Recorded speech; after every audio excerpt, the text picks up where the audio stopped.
ನಮಸ್ತೆ ಸ್ನೇಹಿತರೆ, ಇವತ್ತು ನಾವು 10ನೇ ತರಗತಿಯ ಕನ್ನಡ ಪರೀಕ್ಷೆಯ ತಯಾರಿಯನ್ನು ಅಭ್ಯಾಸಗಳನ್ನು ಮಾಡ್ತಾ ಹೋಗುವ.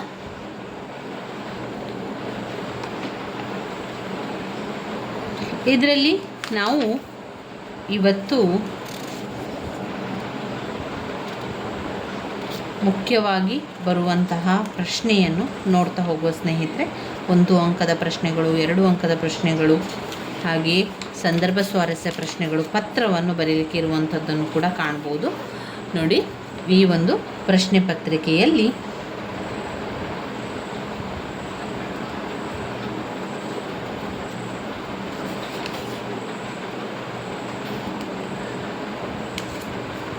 ನಾವು ಗಾದೆ ಮಾತನ್ನು ನೋಡಿಕೊಳ್ಳುವ. ಗಾದೆ ಮಾತು, ಅವರು ಯಾವುದೇ ರೀತಿಯ ಗಾದೆ ಮಾತನ್ನು ಕೂಡ ಕೊಡ್ಬೋದು. ಅಂಥ ಸಂದರ್ಭದಲ್ಲಿ ನಾವು ಕೆಲವೊಂದು ಜನರಲ್ ಆಗಿರುವಂಥ ವಿಷಯಗಳನ್ನು ತಗೊಂಡು ಕಲಿತ್ರೆ ಅದನ್ನು ವಿವರಣೆಯನ್ನು ಅದರ ಪ್ರಕಾರವಾಗಿ ಕೂಡ ಬರೀಲಿಕ್ಕೆ ಆಗ್ತದೆ. ಹಣಕ್ಕಿಂತ ಗುಣ ಮೇಲು ಅಂತ ಕೊಟ್ಟಿದ್ದಾರೆ. ಅಥವಾ ಕುಂಬಾರನಿಗೆ ವರುಷ ದೊಣ್ಣೆಗೆ ನಿಮಿಷ ಅಂದರೆ ಏನು ಎನ್ನುವಂಥದ್ದನ್ನು ನಾವು ಅರ್ಥ ಮಾಡಿಕೊಳ್ಬೇಕು.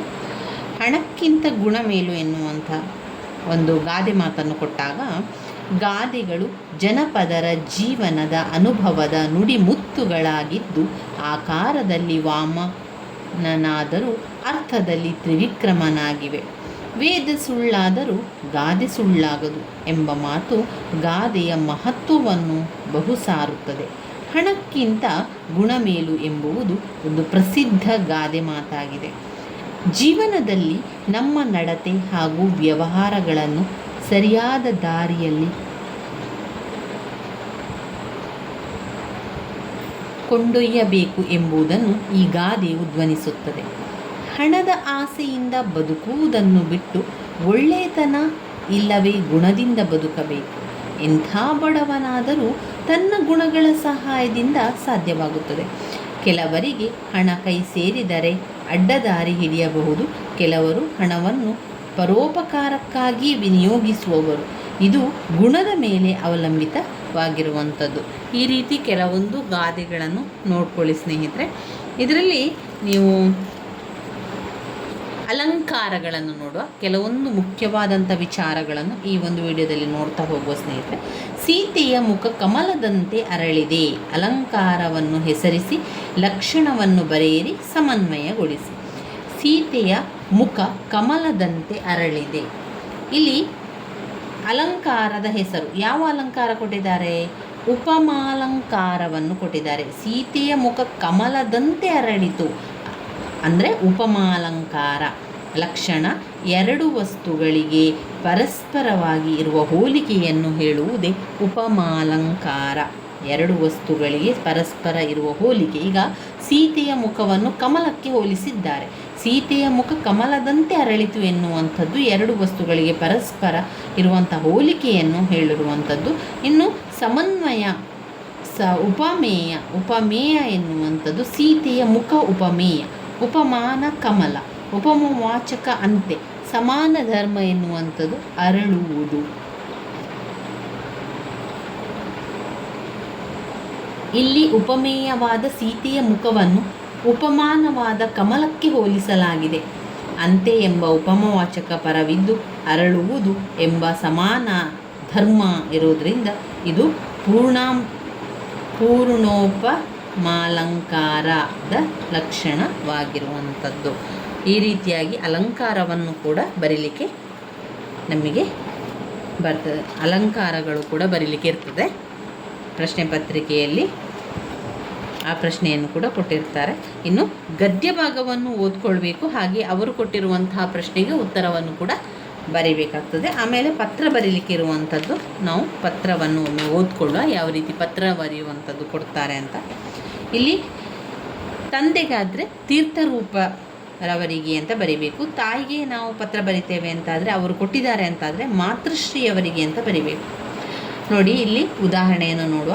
ನಿಮ್ಮನ್ನು ದೇವನಹಳ್ಳಿಯ ಸರಕಾರಿ ಪ್ರೌಢಶಾಲೆಯ ಅದ್ವಿತ್ ಎಂದು ಭಾವಿಸಿಕೊಂಡು ಬೀದಿ ದೀಪ ಸರಿಪಡಿಸಿಕೊಡುವಂತೆ ಕೋರಿ ಗ್ರಾಮ ಪಂಚಾಯಿತಿ ಅಧ್ಯಕ್ಷರಿಗೊಂದು ಮನವಿ ಪತ್ರವನ್ನು ಬರೆಯಿರಿ. ಇಲ್ಲಿ ಇಂದ ಅದ್ವಿತ್ 10ನೇ ತರಗತಿ ಸರ್ಕಾರಿ ಪ್ರೌಢ ಶಾಲೆ ದೇವನಹಳ್ಳಿ. ಇವರಿಗೆ ಅಧ್ಯಕ್ಷರು ಗ್ರಾಮ ಪಂಚಾಯತಿ ಕಾರ್ಯಾಲಯ ದೇವನಹಳ್ಳಿ. ಇಲ್ಲಿ ವಿಷಯ ಬರುವಂಥದ್ದು, ಮಾನ್ಯರೇ, ವಿಷಯ ಬೀದಿ ದೀಪ ಸರಿಪಡಿಸಿಕೊಳ್ಳುವಂತೆ ಕೋರಿ. ಈ ಮೇಲಿನ ವಿಷಯಕ್ಕೆ ಸಂಬಂಧಿಸಿದಂತೆ ನಮ್ಮ ಊರಿನ ಬೀದಿಗಳಲ್ಲಿ ಬೀದಿ ದೀಪಗಳು ಹಾಳಾಗಿದ್ದು ವೃದ್ಧರು ಮಕ್ಕಳು ಓಡಾಡಲು ಭಯವಾಗುತ್ತಿದೆ. ಅಲ್ಲದೆ ಕಳ್ಳರ ಹಾವಳಿ ಹೆಚ್ಚಾಗುತ್ತಿದೆ. ಆದ್ದರಿಂದ ನಮ್ಮ ಊರಿನ ಬೀದಿ ದೀಪಗಳನ್ನು ಸರಿಪಡಿಸಿಕೊಡುವಂತೆ ಗ್ರಾಮದ ಎಲ್ಲರ ಪರವಾಗಿ ಈ ಮೂಲಕ ತಮ್ಮಲ್ಲಿ ವಿನಂತಿಸಿಕೊಳ್ಳುತ್ತೇನೆ. ವಂದನೆಗಳೊಂದಿಗೆ ಇತಿ ತಮ್ಮ ವಿಶ್ವಾಸಿ ಅದ್ವಿತ್ ಅಂತ ಕೊಟ್ಟಿದ್ದಾರೆ. ಅಥವಾ ಅವರೇನು ಮಾಡಿದ್ದಾರೆ, ಮತ್ತೊಂದು ಕೊಟ್ಟಿದ್ದಾರೆ, ನಿಮ್ಮನ್ನು ಮೈಸೂರಿನ ಸರ್ಕಾರಿ ಪ್ರೌಢಶಾಲೆಯ ಅಶ್ವಥ್ ಎಂದು ಭಾವಿಸಿಕೊಂಡು ಶಾಲೆಯಲ್ಲಿ ಆಚರಿಸಿದ ಸದ್ಭಾವನಾ ದಿನವನ್ನು ವಿವರಿಸಿ ಬೆಂಗಳೂರಿನ ವಿವೇಕಾನಂದ ನಗರದ ನಿವಾಸಿಯಾಗಿರುವ ಕಸ್ತೂರಿ ಎಂಬ ಹೆಸರಿನ ತಾಯಿಯವರಿಗೆ ಪತ್ರವನ್ನು ಬರೆಯಿರಿ. ಇಲ್ಲಿ ಬಲದ ಭಾಗದಲ್ಲಿ ಇಂದ ಅಶ್ವಥ್ 10ನೇ ತರಗತಿ ಸರ್ಕಾರಿ ಪ್ರೌಢಶಾಲೆ ಮೈಸೂರು. ದಿನಾಂಕ ಮಾತೃಶ್ರೀಯವರಿಗೆ ನಿಮ್ಮ ಮಗ ಮಾಡುವ ನಮಸ್ಕಾರಗಳು. ನಾನು ಇಲ್ಲಿ ಕ್ಷೇಮವಾಗಿದ್ದೇನೆ, ನೀವು ಕ್ಷೇಮವೆಂದು ಭಾವಿಸಿರುತ್ತೇನೆ. ಈ ಪತ್ರವನ್ನು ಬರೆದ ಉದ್ದೇಶವೇನೆಂದರೆ, ನಾನು ನಿಮ್ಮ ನಿರೀಕ್ಷೆಯಂತೆ ಉತ್ತಮವಾಗಿ ಅಭ್ಯಾಸ ಮಾಡುತ್ತಿದ್ದೇನೆ. ಇತ್ತೀಚೆಗೆ ನಮ್ಮ ಶಾಲೆಯಲ್ಲಿ ಸದ್ಭಾವನಾ ದಿನವನ್ನು ಆಚರಿಸಲಾಯಿತು. ಕಾರ್ಯಕ್ರಮ ಅಂತ್ಯದ ವಿಜೃಂಭಣೆಯಿಂದ ಕೂಡಿತು.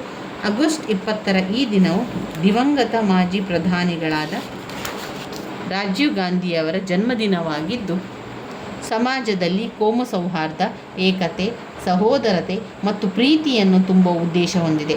ಈ ಗುಣಗಳನ್ನು ಎಲ್ಲ ಭಾರತೀಯರಲ್ಲಿ ಉತ್ತೇಜಿಸಲು ಆಚರಿಸಲಾಗುತ್ತದೆ. ಕಾರ್ಯಕ್ರಮವು ಅರ್ಥಪೂರ್ಣವಾಗಿತ್ತು. ಪರೀಕ್ಷೆ ನಂತರ ಊರಿಗೆ ಬರುತ್ತೇನೆ. ನಮಸ್ಕಾರಗಳೊಂದಿಗೆ ಇಂತಿ ನಿಮ್ಮ ಮಗ ಅಶ್ವಥ್. ಈ ರೀತಿಯಾಗಿ ಪತ್ರವನ್ನು ಬರೆಯುವಂಥದ್ದು. ಮತ್ತೊಂದು ಬಂದಿರುವಂತಹ ಪತ್ರ, ಕೆಳಗಿನ ಯಾವುದಾದರೂ ಒಂದು ವಿಷಯದಲ್ಲಿ 15 ವಾಕ್ಯಗಳಿಗೆ ಕಡಿಮೆ ಇಲ್ಲದಂತೆ ಪ್ರಬಂಧ ಬರೆಯಿರಿ ಅಂತ ಕೇಳಿದ್ದಾರೆ. ಒಂದು, ಭಾರತ ಸ್ವಾತಂತ್ರ್ಯದ ಅಮೃತ ಮಹೋತ್ಸವ ವಿಷಯ ಮತ್ತು ನಿರೂಪಣೆಯನ್ನು ಕೊಟ್ಟಿರುವಂಥದ್ದು. ಮತ್ತು ಗ್ರಂಥಾಲಯಗಳ ಮಹತ್ವ. ಭಾರತ ಸ್ವಾತಂತ್ರ್ಯದ ಅಮೃತ ಮಹೋತ್ಸವ. ಭಾರತಕ್ಕೆ ಸ್ವಾತಂತ್ರ್ಯ ಬಂದ 75ನೆಯ ಸ್ವಾತಂತ್ರ್ಯ ವರ್ಷವೇ ಸ್ವಾತಂತ್ರ್ಯದ ಅಮೃತ ಮಹೋತ್ಸವ. ಒಂದು ರಾಷ್ಟ್ರವು ತನ್ನ ಹಿಂದಿನ ಅನುಭವಗಳನ್ನು ಮತ್ತು ಪರಂಪರೆಯ ಒಂದು ಹೆಮ್ಮೆಯೊಂದಿಗೆ ಕ್ಷಣಕ್ಕೂ ಸಂಪೂರ್ಣ ಸಂಪರ್ಕ ಹೊಂದಿದಾಗ ಮಾತ್ರ ದೇಶದ ಭವಿಷ್ಯವು ಉಜ್ವಲವಾಗ್ತದೆ. ಅಮೃತ ಮಹೋತ್ಸವವು ಆಗಸ್ಟ್ 15, 2022ರಿಂದ ಆಗಸ್ಟ್ 15, 2023ರವರೆಗೆ ಇತ್ತು. ವಿಷಯ ನಿರೂಪಣೆ. ಅಮೃತ ಮಹೋತ್ಸವ ಸ್ವಾತಂತ್ರ್ಯ ಹೋರಾಟಗಾರರ ಸ್ಫೂರ್ತಿ, ಹೊಸ ವಿಚಾರಗಳು, ಹೊಸ ಸಂಕಲ್ಪ, ಸ್ವಾವಲಂಬನೆಯ ಪ್ರತೀಕವಾಗಿದೆ. ಇದರ ಉದ್ದೇಶಗಳು ಯುವ ಪೀಳಿಗೆಗೆ ಸ್ವಾತಂತ್ರ್ಯ ಹೋರಾಟಗಾರರ ತ್ಯಾಗದ ಅರಿವು ಮೂಡಿಸುವುದು, ಮಹಾನ್ ಪುರುಷರ ಕನಸನ್ನು ನನಸಾಗಿಸುವುದು, ಭಾರತವನ್ನು ಸ್ವಾವಲಂಬನೆ ದೇಶವಾಗಿಸುವುದು, ದೇಶದಲ್ಲಿ ಸ್ಥಳೀಯ ವ್ಯಾಪಾರ ಮತ್ತು ಉತ್ಪಾದನೆಯನ್ನು ಉತ್ತೇಜಿಸಲು ಪ್ರಯತ್ನಿಸುವುದು, ಜನರಲ್ಲಿ ದೇಶಭಕ್ತಿಯನ್ನು ಬೆಳೆಸುವುದು, ಮನೆ ಮನೆಯಲ್ಲಿ ರಾಷ್ಟ್ರಧ್ವಜವನ್ನು ಹಾರಿಸುವುದು ಇತ್ಯಾದಿ. ಇವೆಲ್ಲ ಕೂಡ ತುಂಬಾ ಮುಖ್ಯವಾಗಿರುವಂತಹ ಪ್ರಶ್ನೆಗಳು ಸ್ನೇಹಿತರೆ. ಮುಂದಿನ ವಿಡಿಯೋದಲ್ಲಿ ನಾವು ಪರೀಕ್ಷೆ ತಯಾರಿ ಇನ್ನಷ್ಟು ಮಾಡ್ತಾ ಹೋಗುವ. ಇನ್ನೂ ಕೆಲವೊಂದು 1 ಅಂಕದ ಪ್ರಶ್ನೆ, 2 ಅಂಕದ ಪ್ರಶ್ನೆಗಳನ್ನೆಲ್ಲವೂ ಕೂಡ ನೋಡ್ತಾ ಹೋಗುವ ಸ್ನೇಹಿತರೆ. ನನ್ನ ವೀಡಿಯೋಸ್ ಎಲ್ಲ ನಿಮ್ಮ ಇಷ್ಟ ಆಗಿದ್ದರೆ ಲೈಕ್ ಕೊಡಿ, ಶೇರ್ ಮಾಡಿ, ಸಬ್ಸ್ಕ್ರೈಬ್ ಮಾಡಲಿಕ್ಕೆ ಮರಿಬೇಡಿ. ಧನ್ಯವಾದಗಳು.